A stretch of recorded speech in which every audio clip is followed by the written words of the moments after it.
This is Visions Under Construction, a chance for our guests to share their visions and tell us what they're working on. For their continued support, we would like to thank Simwood, straight-talking, forward-thinking telecoms. Simwood.com. Why not make Cloudonics your communication partner? Go to cloudonics.io. You can find everything about the VUC at vuc.me, thanks to Bluehost, and thanks also to zipdx.com, the conference bridge, and to voxphone.com for local rate dial-ins.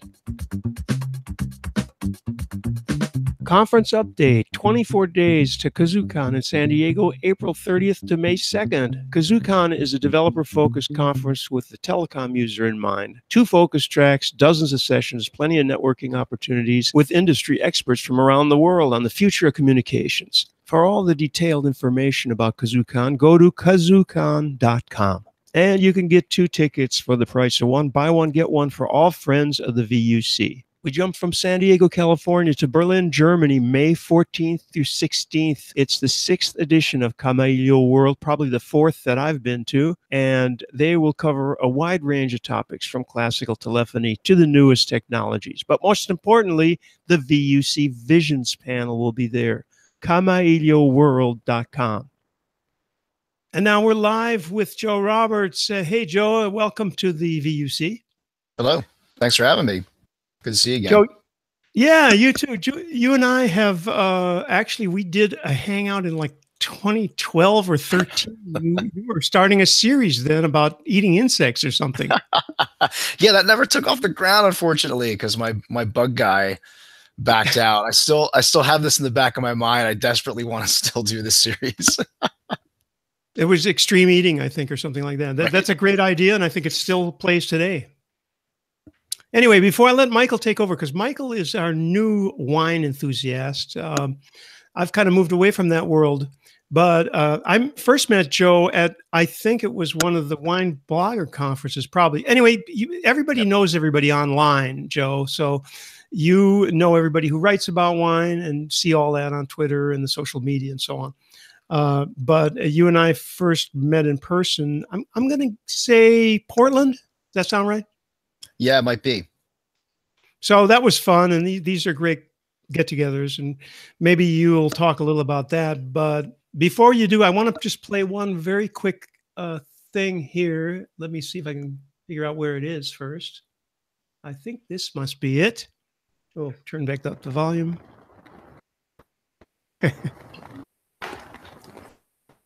So, yeah, I think you can tell that 2012 was a warm year. It's just really generous. The fruit is very dark. It's very lush, even by Barbera standards, where you get a lot of fruit. Very spicy. So you're going to tell us a little about what that was about. And we have Corrado, who knows a little about Italian wines, right? Corrado, welcome. He's back. He's nodding. Okay. So Michael, why don't you take over and pilot this thing? Okay. Sure. Thank you, Randy. Thank you.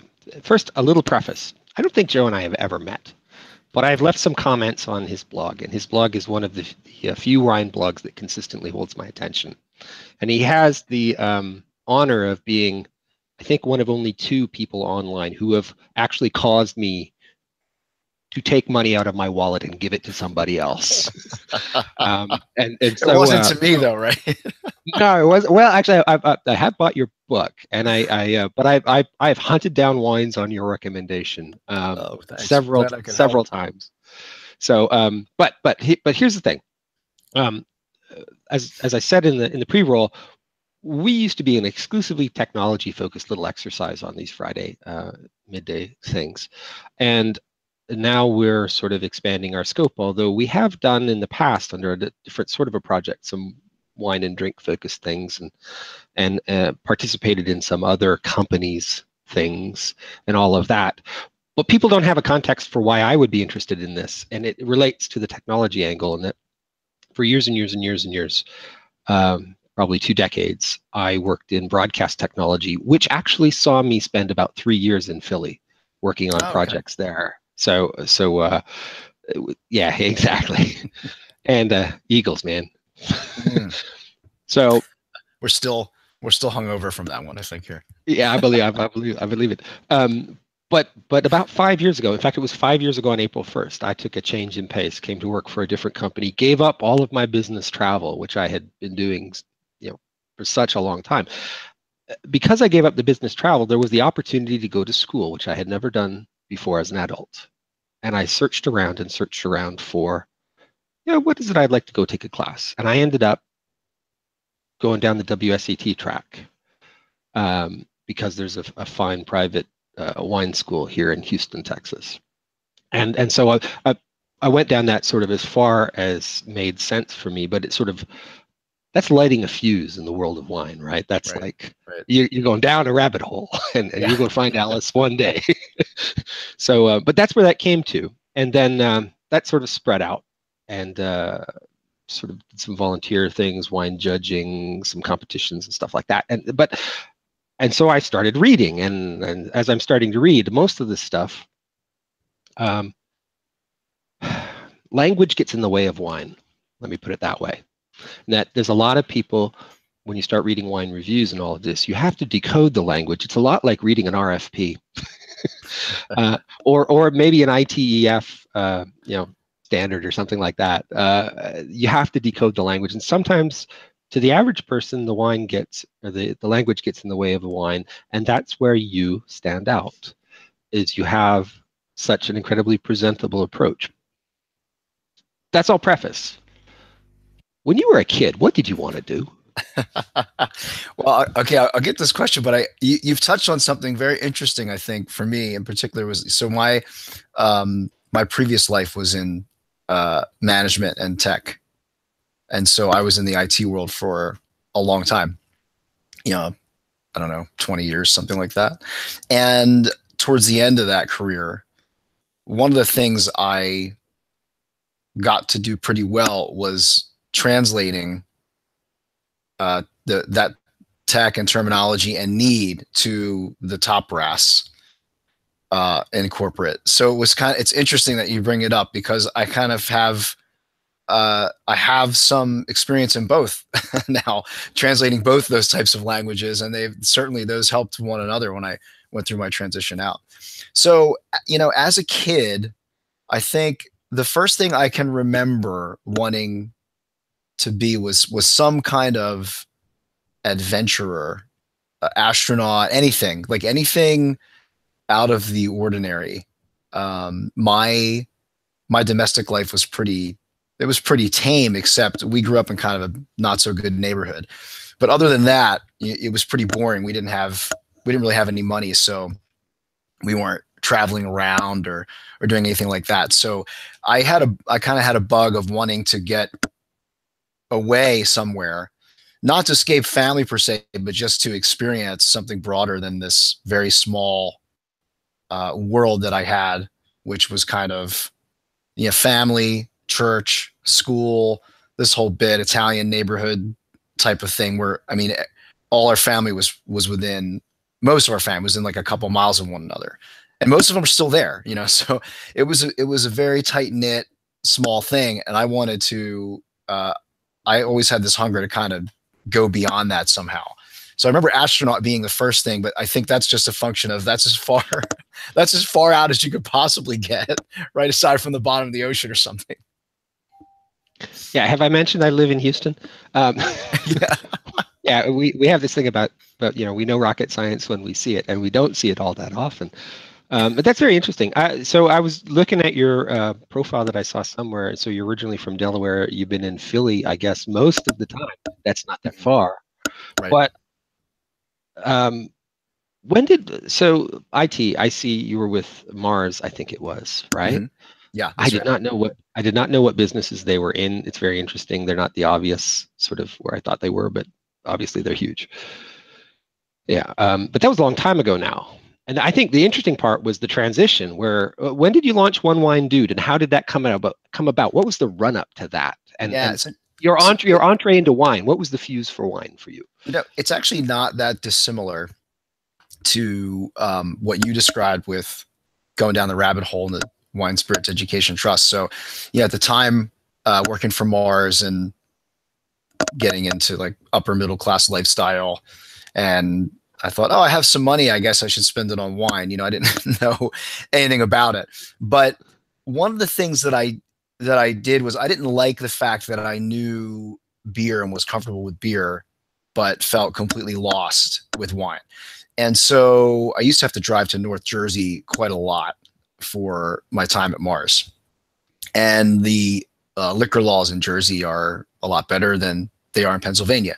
So I would stop in these liquor stores in Jersey and just go in with sort of a budget and say, okay, I don't know anything about whatever it is, Bordeaux or Argentina. And I would just go in these sections and grab some bottles and kind of essentially give myself some homework with it, which was a lot of fun. And back then you could get second wines, you know, from the first growth Bordeaux Chateau for like $50.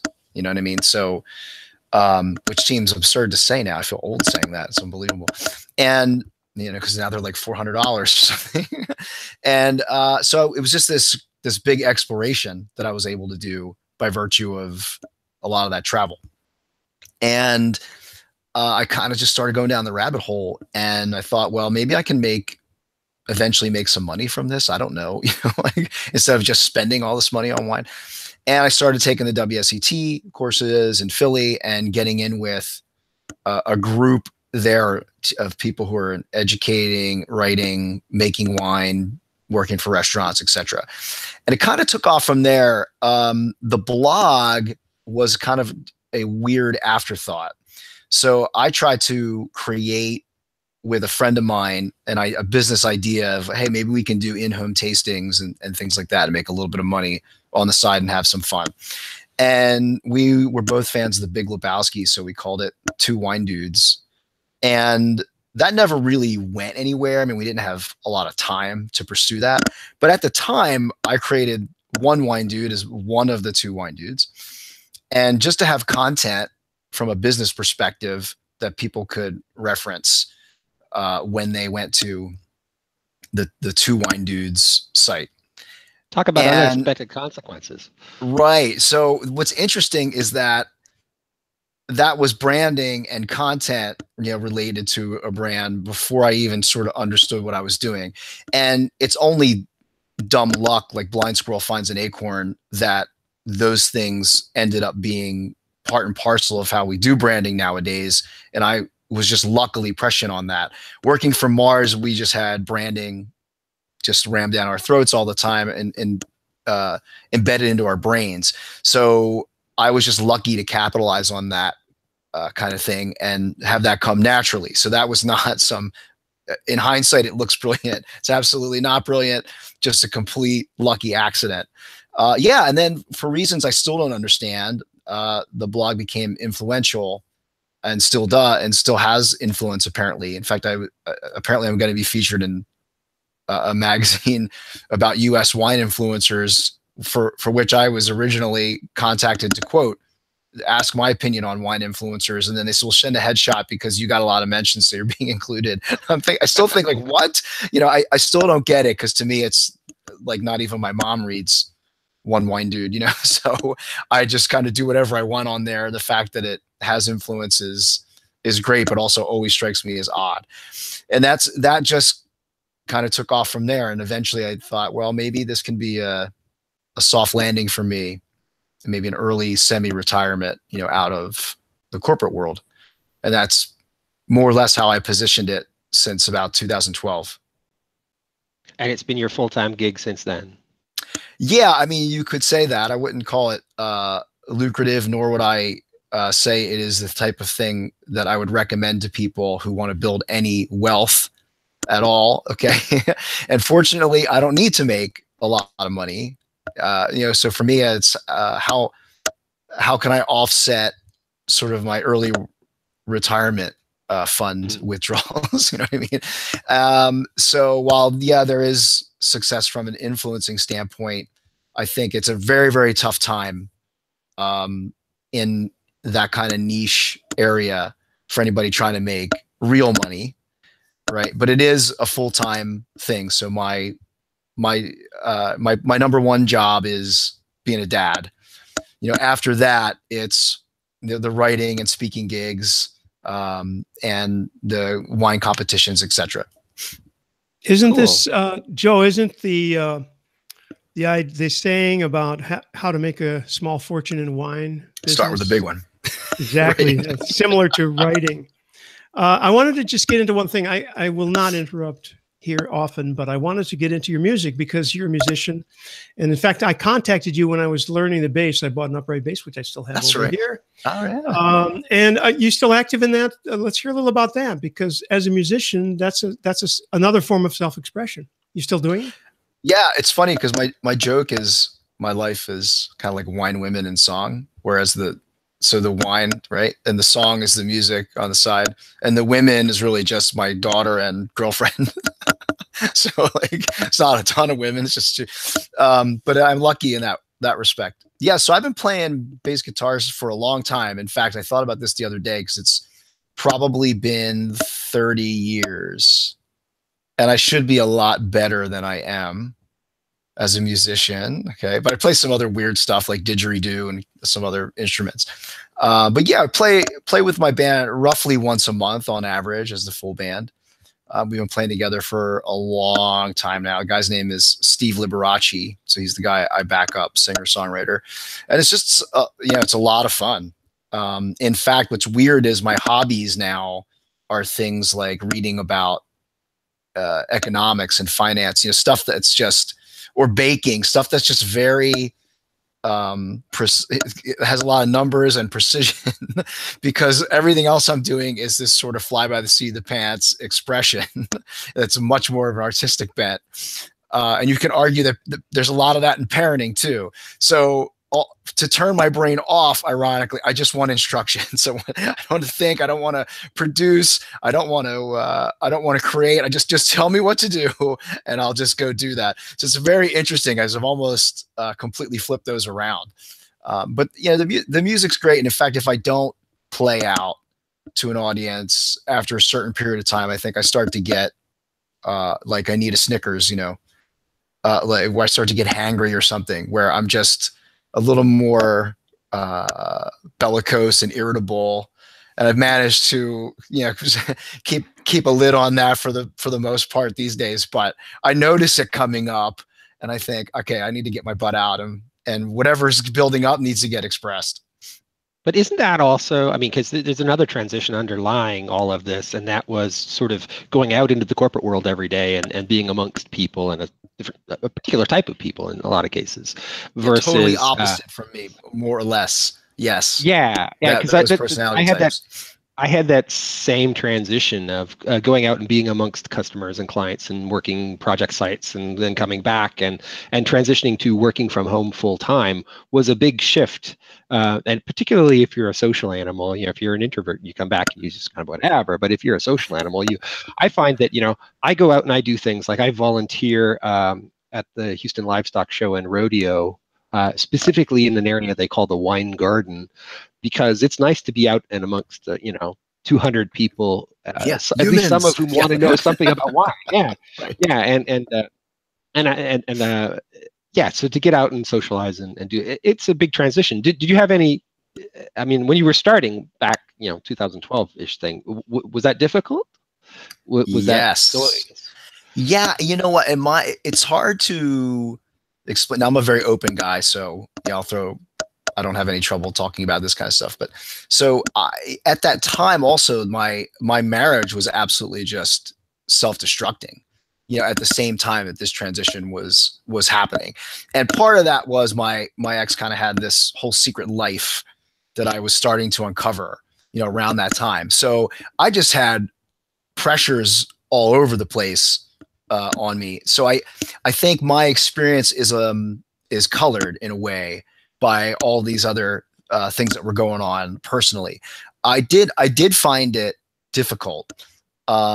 What I miss, I think the most, and I still miss this, is being very obviously just insanely useful, right? I mean, when you're in upper management at a corporation like that, you are, there's always something that demands your time, your attention. Usually the stakes are fairly significant. The budgets are millions of dollars, and that's just, I mean, you are useful, right? And you have to be. Like, and there's a lot of pressure there, but there's also a lot of satisfaction with overcoming problems, figuring out how all these moving parts are going to work together. And I miss that for sure. From an interaction standpoint, I have actually gone since the other way, which is interesting for me, because if you had told me 6 years ago you would be really comfortable being at home all day alone, I would have said you were out of your mind. And I have actually since learned to relish that time to do what I want, express the way I want, work on what I want, learn what I want. It's a real blessing to have that kind of freedom. And eventually coming out of divorce and all of that craziness, just this overwhelming sense of relief and gratitude is kind of what's imbued itself in me from a daily standpoint. So I don't really sit around and go, oh man, I wish I this. I kind of instead look at it as what a great opportunity, what a great gift. And if I feel like I need interaction, I just start reaching out to friends or whatever, setting things up, maybe accepting a few more invites to travel or to go to an event, that kind of thing. So it's a long way of saying I've almost flipped the script on it. And by just over and over going back to choose gratitude and compassion over maybe being a little more looking at the potentially negative side of it, which isn't to say that's what you're doing. I'm just from my own experience. By doing that over, I can attest it does work. Like you got to ram it into your head a lot of times every day over and over, but it does actually play off. So it's nice. I'm reaping the benefits of a lot of that now, which is great. I actually, while this whole little thread may seem to be off topic, in point of fact, I deal with almost every day people who are going through that same transition, and there's a lot of folks who are doing flexible work hours, or they're doing co-working spaces, or there's lots of solutions to it. I think it's a human experience that it underlies a lot of things that are not sort of the topic at the top of the stack, but it's the foundation for a lot of experience. Yeah. It's interesting too, because when I transitioned into this, my mom was retiring from her career working at a law firm for forever.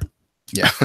And it was really funny and interesting that I was helping her to set up her financial world and things, but I was also helping her with the transition because I was going through the exact same things at the same time. So it was really funny to bond with my mother over this, where there was a significant age gap, but we were going through the same common human thing at the same time. So it was kind of nice because we had this ability to lean on each other and kind of walk each other through this transition. Very cool. Very cool. That's quite peculiar. If I can interject, good evening, everyone. Do you think it could be possibly not a personal thing for you and your mom, but something that happened in your family, in your environment, in your city, in the country, that triggered both of you to change direction at the same time? So an external factor. No, it was really coincidental. So my mom was sick with I guess like kind of her career, but she was done. I mean, she was ready to go. For me, it was I very deliberately planned to leave the corporate world, and I think for her it was a little more acute. She was less sure what was going to happen afterwards. Actually, it was kind of weird because I got the call from her and I thought, oh God, was she going to tell me that she needs to live in my basement? Like she has no money or something crazy. And it turned out she was fine. So it's, oh great.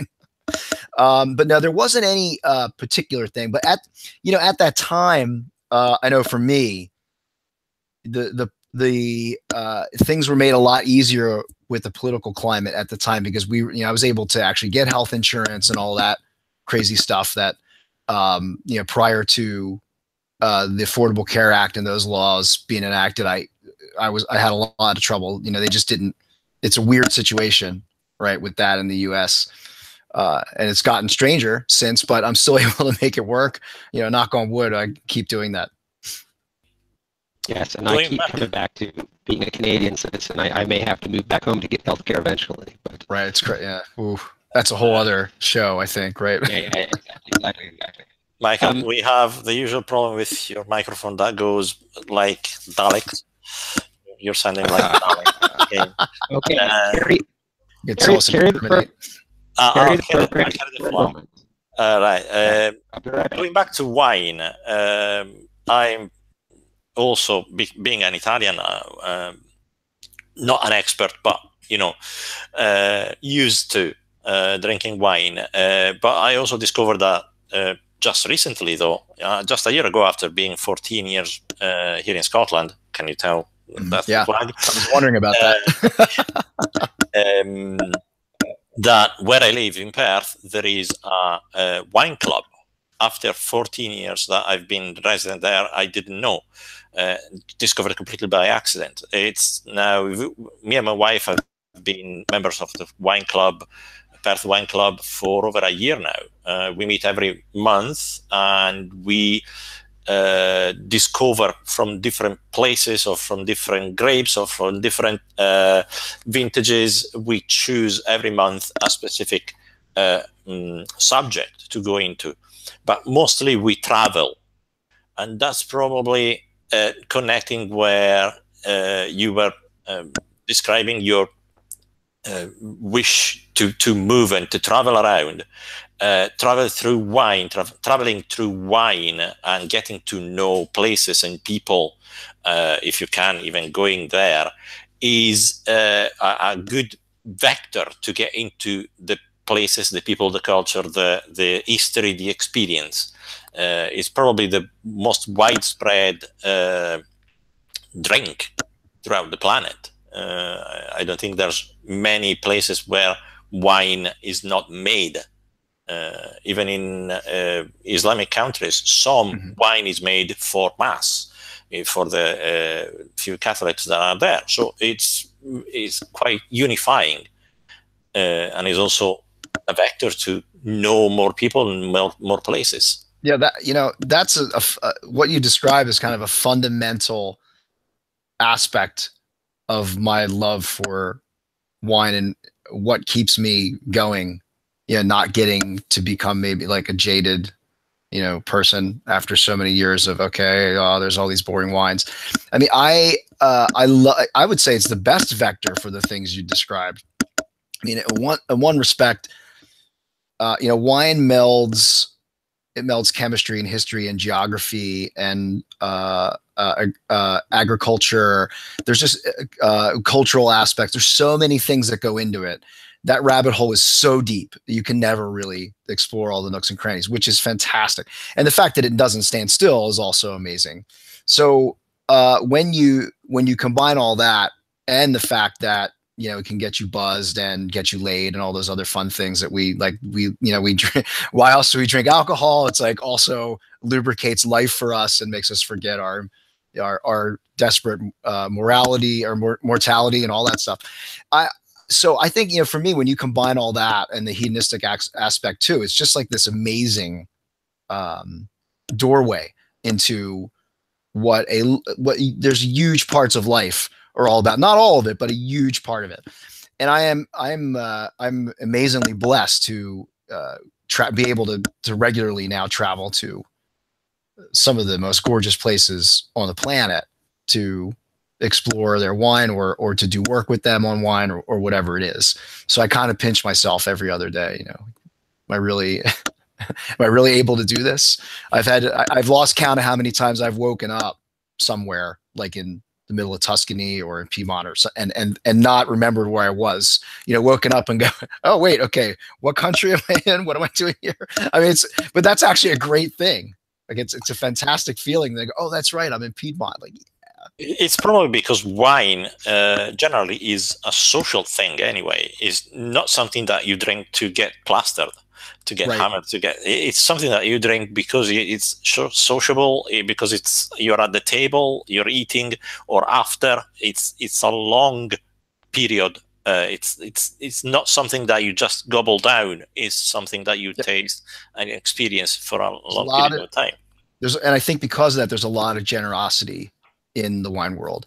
I think that was instrumental for me in being able to do what I do without having maybe been vetted or anointed by some established media, right? To kind of bootstrap my way into it, is because so many people were generous with their time, with their wines, with wanting to share. There's this, I find people who are really into wine, who really make it well, who want to explore it. They'll open up anything for you. You know, they'll share nearly anything and any experience. There's just something about having that bottle or whatever that makes you want to find someone who will also appreciate it and connect with them, even if you have very little else in common.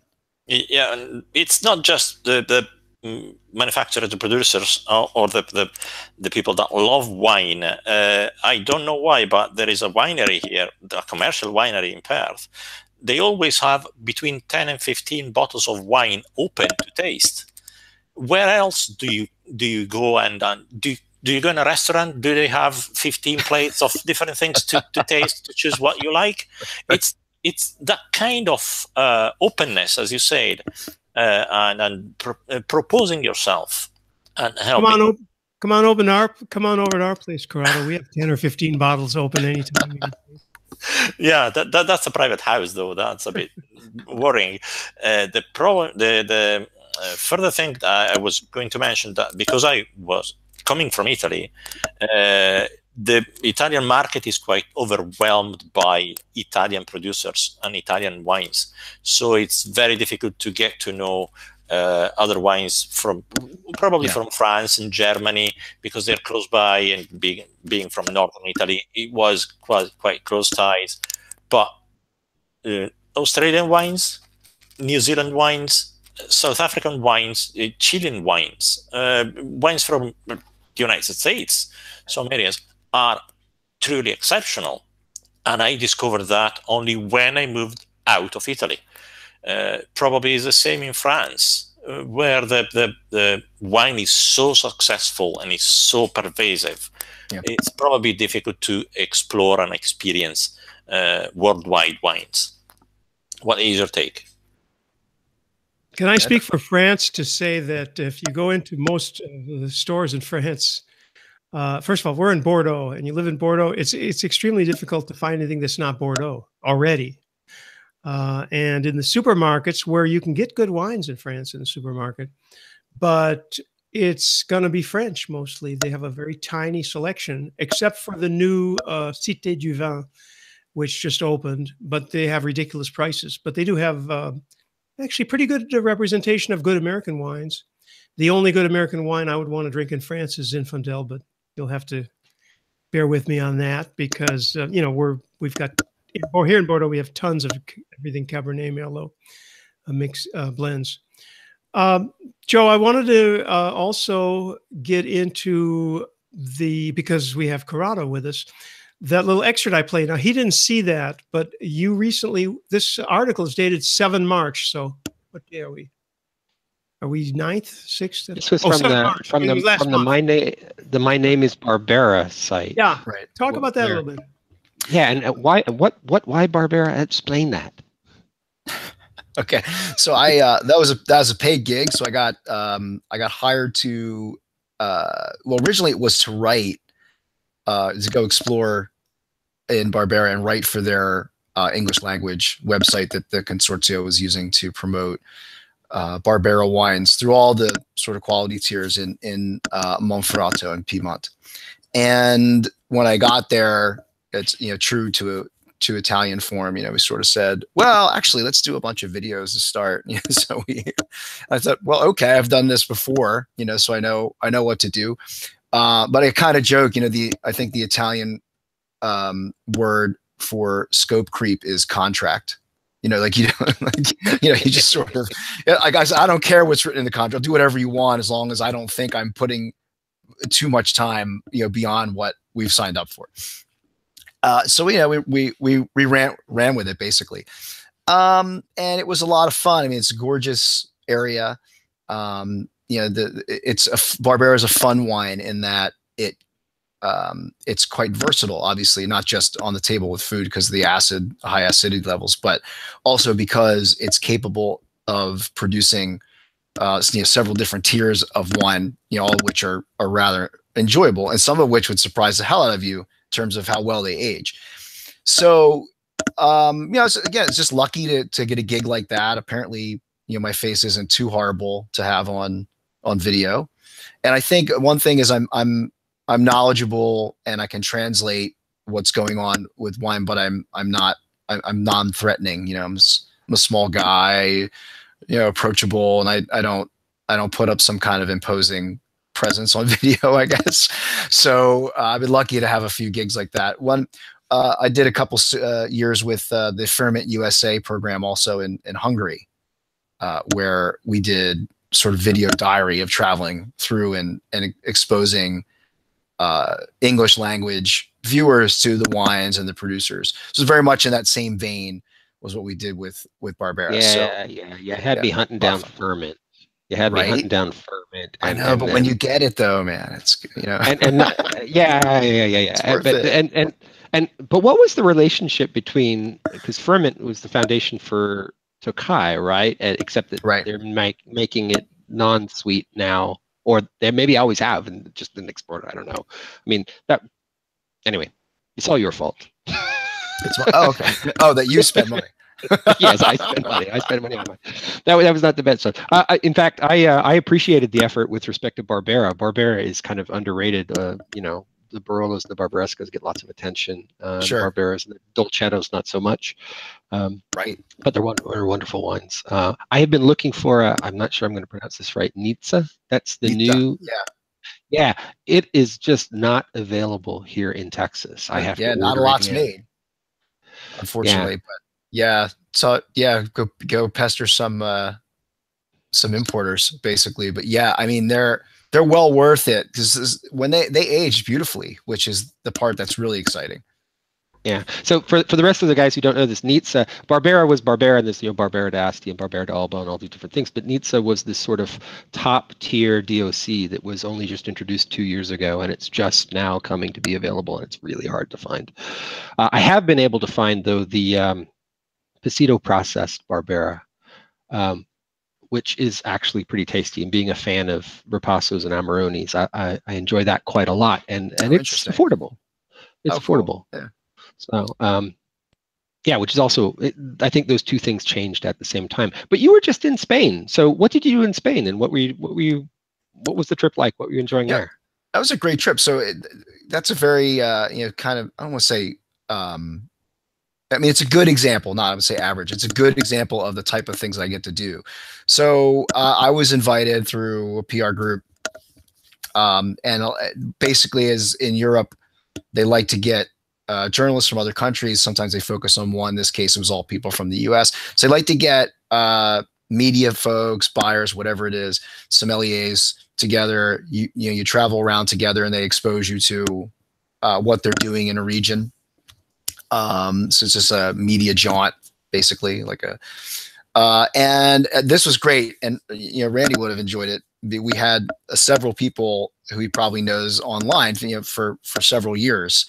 Often, some of us hadn't seen each other in years. Some of us had known each other a long time, but had never met. So we had actually a very fun group that time, and it was in the Montsant region, which sits sort of like a C around the letter C around Priorat.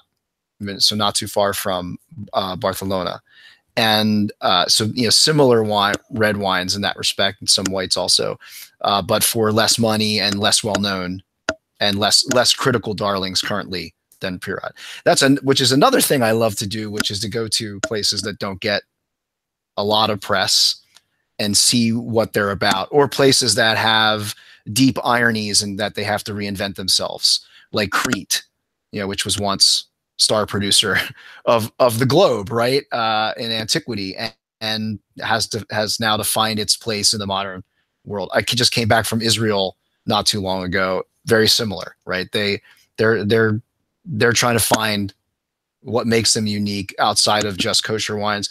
in this modern world. The irony being that this is an area where we've had wine, and in some cases, what was hailed as some of the greatest wine in the world going back thousands of years.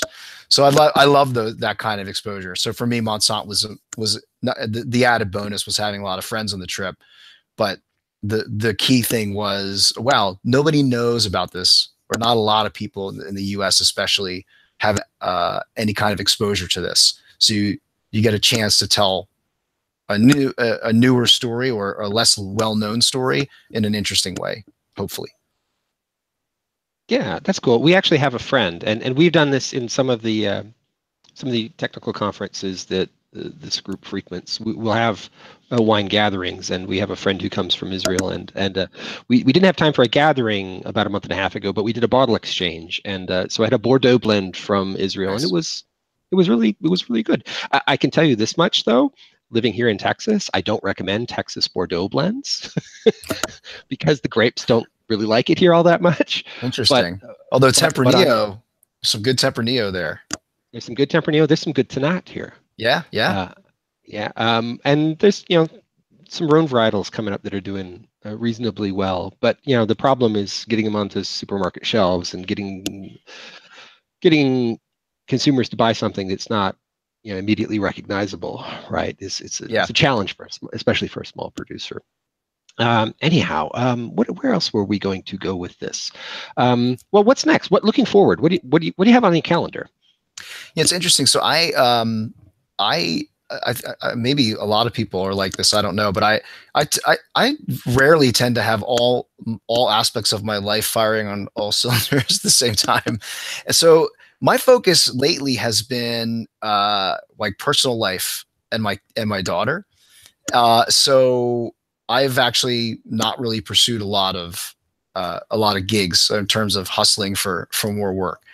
So I don't have a particular like, oh, here's this exciting new writing gig I'm doing or whatever. So unfortunately, I don't have anything like really cool to share. I'm actually just coming to the end of a few gigs. And I am waking up going, wait a minute, I need to like generate something here.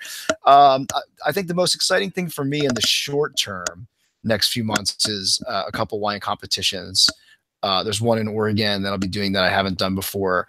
And then there's two that I do, annually, more or less now: Critics Challenge in San Diego and San Francisco International Wine Competition in San Francisco. Love those events. So I'm super excited to be a part of those again and hit that circuit, get that back on. So that's been a fun thing for me. I think I would like to write more for One Wine Dude, actually, because what I found is I've gone through these phases lately where I'm essentially getting maybe, like, if I'm lucky, one piece a week up there. I'd love to try and up that, and I have a lot of material. And there's a couple newer magazines too that are out there that I'm talking with, that you'll probably see some content pop in soon, so that'll be fun too. But generally I'm actually in the market now. I don't know if anybody's watching this who wants a wine guy to hire, but yeah, I'm like, I need that. I'm like, okay, well, I'm about to have some bandwidth. Like, I'm ready for that next gig. So we'll see what happens. I wanted to jump in, Joe, and ask you a question, because you and I have been on the net. I don't know what your first experience was. I literally was on the internet in 1987, but there was no web. But right. My point being that as soon as there was a web and there was anything on the web, the three big things, right? Three big main things were porn, tech, and wine. I didn't realize wine. You mean bulletin board type? Well, anything, yeah. I mean, the Wine Lovers page, before blogs, there was Usenet, there was all kinds of wine, and there's still huge activity in wine today. I just thought I'd try to get your take on how this has developed, because you were a part of it for as long as it's mattered, I think. Let's see, Wine Lovers page would have been 99, something like that. I don't know how far you go back, but you certainly were on the net looking at wine before you actually were writing about it, or not? Yeah. Oh yeah, for sure.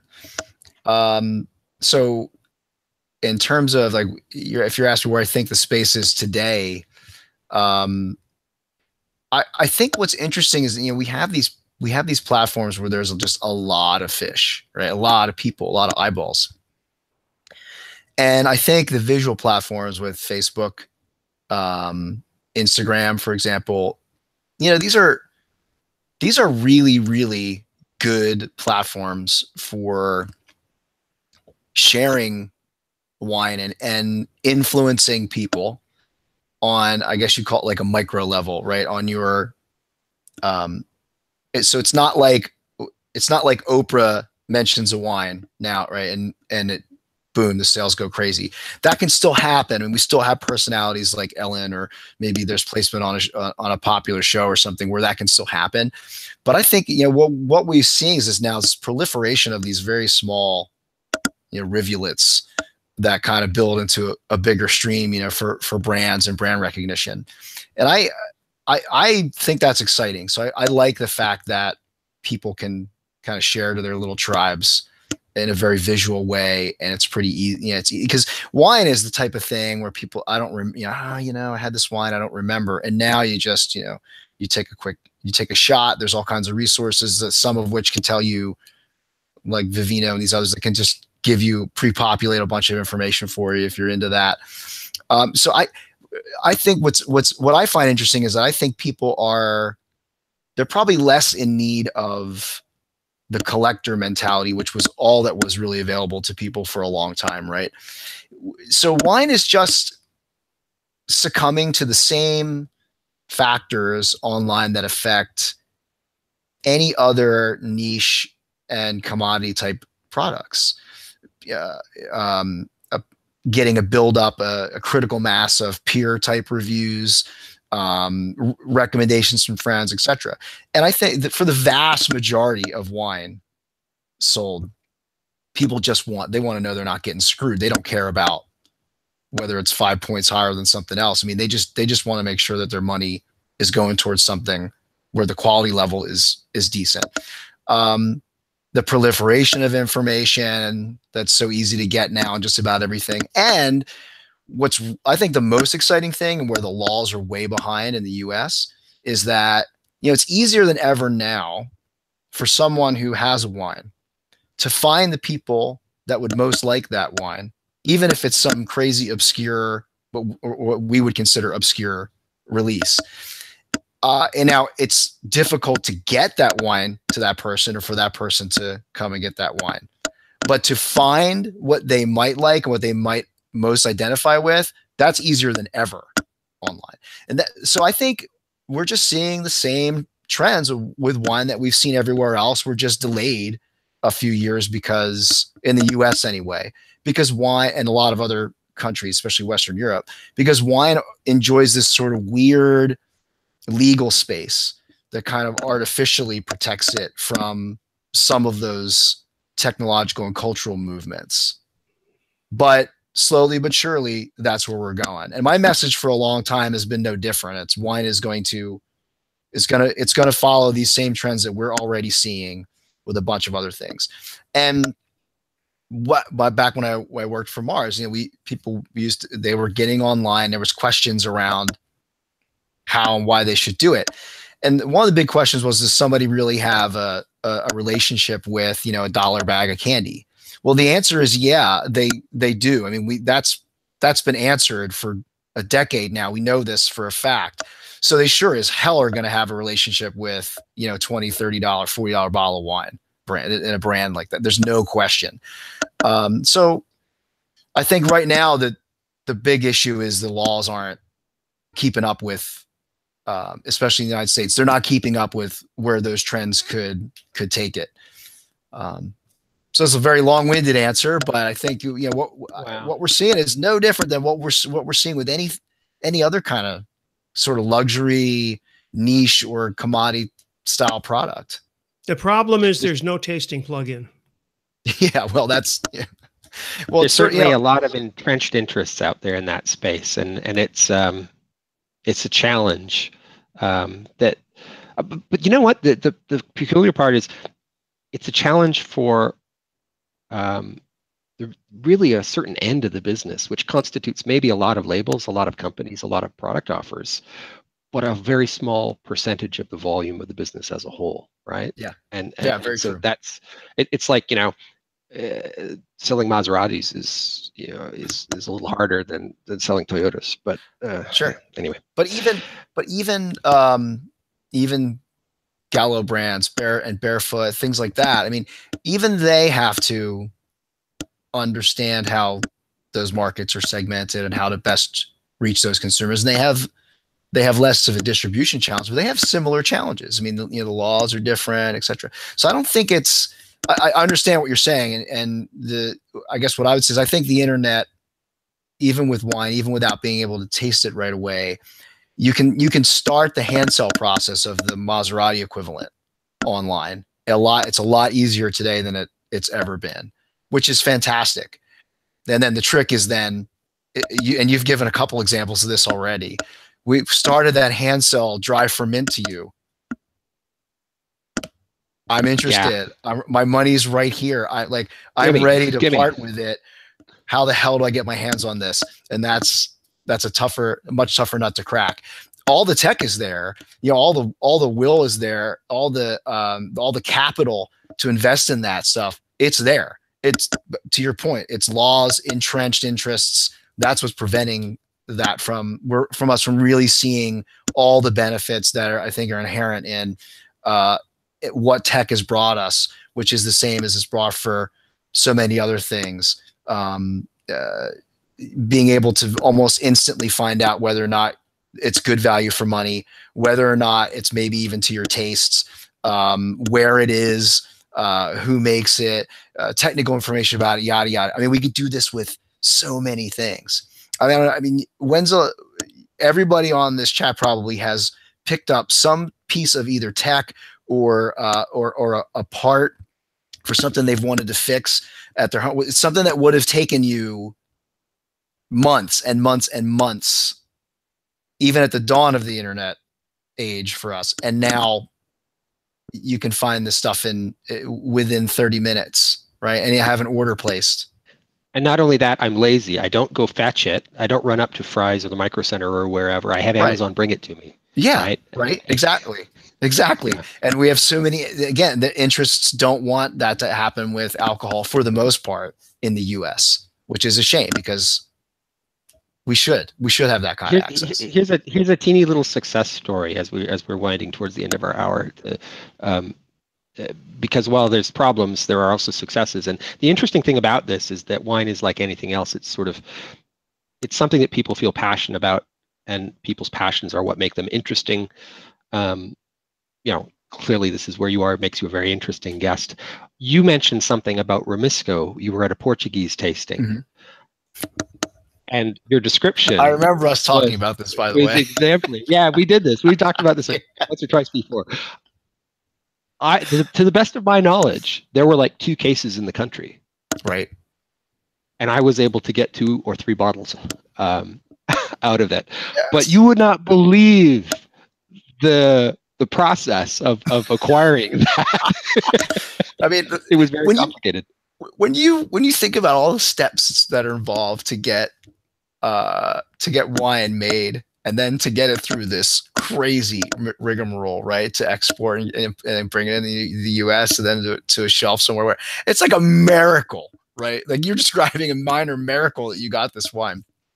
Well, I'm glad. I mean, it's nice to know that got some exposure. I mean, and that's what you want. Not a lot of that stuff is made. And the idea is you want to, I mean, for a guy like me, I want to help get that into your hands in some way. Like, I want us to connect, the eyes to lock through the train cars somehow. And you say, oh, this guy is describing something that actually would matter to me. And then you take in those steps again. It's amazing. I've actually had some people bring in wine who told me they've imported wine that I talked about, which is great. I mean, it's a small thing, but I love hearing that a difference was made, in some way, shape, or form. Well, right? and I think one of the things that's fascinating, people ask variously, what's your favorite wine? And my stock answer is always it's the one that I haven't tried yet that I'm about to try, because you can keep going and going and going and going, and not if you're drinking the same thing every night, you're blowing an opportunity. This is maybe. I mean, I'm not going to begrudge somebody who, you know, has their thing and they like it and they don't want to sort of trade up in that. I mean, look, you know, no one's going to convince me to get super into needlepoint, right? It's just not going to happen. And so you can give me the best needlepoint examples ever, and I'm just not going to trade up on that. I'm just not, my mind's not there. But having said that, I agree with you. And I think what's interesting is now we have a generation coming up in millennials who are not afraid to try anything. And I think that's an exciting, that should be exciting for a lot of wine regions that have lesser known grapes, lesser known things about them, different stories to tell, because we have a growing audience there that actually wants those products, actually wants to. Now they may only ever buy a couple bottles ever and not come back to it. That's one of the problems with it, but they're not going to buy cases and cases every year. But the fact that they'll do that and spread the word might make up the difference. So it's an exciting time for that those kind of wines.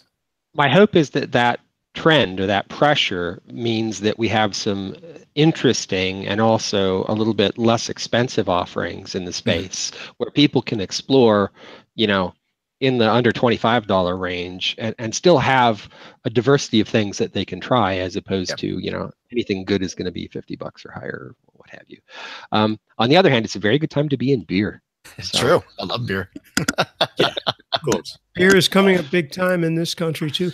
It's true that you need to find yourself a wine store rather than all this internet stuff. That's great. But if you can find someone who has a store who really cares what they're doing and is able to make decent suggestions, just like you find somebody online who can do that, like Joe. But this is really important. And believe it or not, in this country, French people really don't know that much about wines, most of them. I mean, the people who make it know a lot, but it's a fallacy that the French know wine. They drink a lot of wine, but they don't know that much. So we need, even in the chain like Nicolas, you may know that, Joe, over here, it's a big chain of wine stores. And even they're individually owned and the quality varies. But for example, we have a guy here, he's terrific. You ask him, you tell him what you're having for dinner. You say, what do you think? He'll propose a couple of price points or whatever, or he'll express, or he'll even, once they know you, they'll even suggest something. Go, hey, why don't you try this? It's exactly actually like reading your stuff, Joe, except that it's in person. So it's a little different, and it also depends on what they actually have. But once you know that the person's not going to sell you something that you're probably not going to like, everything's pretty cool. And I think that's an important tactic that people should, which I've repeated probably in the last 20 years over different podcasts, but find somebody you can trust, whether it's online or in person, and you'll never be disappointed. Yeah. So this is the moment we should probably go ahead, Michael. I just want to thank you for thinking of Joe, because it was your idea and it was a great idea. Well, we've always wanted to do, Randy and I tried once before to do a food and wine thing, and it didn't pan out for, I don't know, various reasons, but you're always interesting to hear talk, and also I've heard you speaking on panels and stuff before. So thank you for taking the time, and I will continue to read and recommend people to you. Thanks for that. Thanks for having me. It was a lot of fun. I enjoyed talking with you guys. You're interesting too, Let's remind people also that you can read Joe at onewinedude.com, and hopefully that's visible and readable on here. Great guest. Thank you, Joe. Great to hear from you. Thanks, guys. Appreciate it. And I enjoyed the international perspective as well. Always fun. Absolutely. We have our Scottish Italian representative there. In 3 continents, more or less. We have a French American. There you go. Yeah, exactly. All right, folks. Time for our mature audiences only segment right now. Oops, it's the wrong one. It's here we go. Mature audiences only.